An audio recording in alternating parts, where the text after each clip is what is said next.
menjatuhkan pidana oleh karena itu dengan pidana penjara selama 11 tahun dan denda sebesar 2 miliar rupiah, bahwa terdakwa Nikita Mirzani sudah tidak mempunyai ide lain untuk membantah dakwaan dan tuntutan dari penasihat dari penuntut umum dengan bukti-bukti yang meyakinkan, sehingga asal aja mengarang argumentasi dengan tujuan untuk mengelabui persidangan.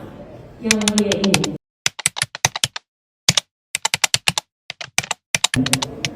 bahwa pandangan terdakwa Nikita Mirzani terhadap proses penegakan hukum dalam perkara ini adalah pandangan yang keliru, karena pada prinsipnya tidak ada pembedaan perlakuan orang di depan hukum, termasuk kepada terdakwa Nikita Mirzani juga harus mendapatkan perlakuan yang sama di depan hukum.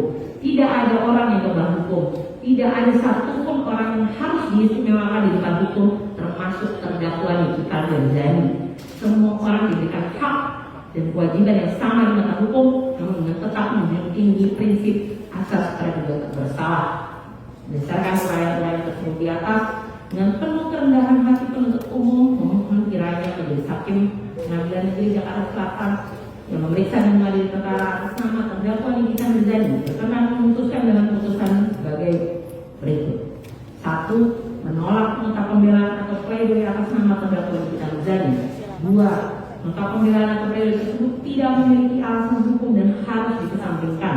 3. Memutus perkara ini sebagai berikut: 1. Menyatakan terdakwa Nikita Mirzani telah terbukti secara sadar dan meyakinkan bersalah melakukan tindak pidana, mereka yang melakukan, yang menyuruh melakukan, dan yang turut serta melakukan perbuatan dengan sengaja dan tanpa hak mendistribusikan dan atau mentransmisikan informasi elektronik dan atau dokumen elektronik dengan maksud untuk menguntungkan diri sendiri atau orang lain secara melawan hukum, dengan ancaman pencemaran atau dengan ancaman akan membuka rahasia, memaksa orang lain supaya memberikan suatu barang dan sebagian atau seluruhnya milik orang lain tersebut atau milik orang lain, dan mereka yang melakukan, yang menyuruh melakukan, dan turut serta melakukan perbuatan menempatkan, mentransfer, mengalihkan, membelanjakan, membayarkan, menghibahkan, menitipkan, membawa ke luar negeri, mengubah bentuk, menukarkan dengan mata uang atau surat berharga atau perbuatan lain atas harta kekayaan yang diketahuinya atau patut diduganya merupakan hasil tindak pidana sebagaimana dimaksud dalam pasal 2 ayat 1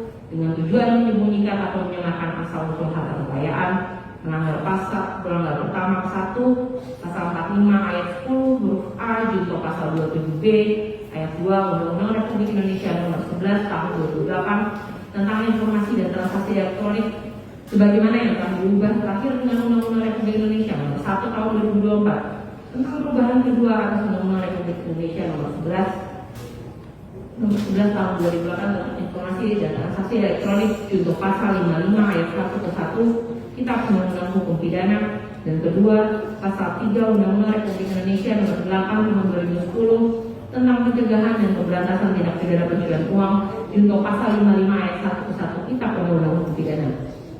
2. Menjatuhkan pidana oleh karena itu dengan pidana penjara selama 11 tahun dan denda sebesar 2 miliar rupiah dengan ketentuan apabila denda tersebut tidak dibayar maka diganti dengan pidana kurungan selama 6 bulan. 3. Memerintahkan supaya terdakwa tetap ditahan, dan 4. Menyatakan barang bukti berupa 1 buah sistem elektronik akun WhatsApp sampai dengan 1 unit handphone tipe iPhone 15 Pro Max warna silver dipergunakan sebagai barang bukti dalam perkara atas nama saksi Ismail Marzuki. 5. Menetapkan agar terdakwa membayar biaya perkara sebesar Rp5.000 sesuai dengan apa yang kami mintakan dalam pidana yang diajukan pada hari Kamis tanggal 9 Oktober 2025. Demikian kami sampaikan jawaban penuntut umum atas nota pembelaan pledoi atas nama terdakwa Nikita Mirzani.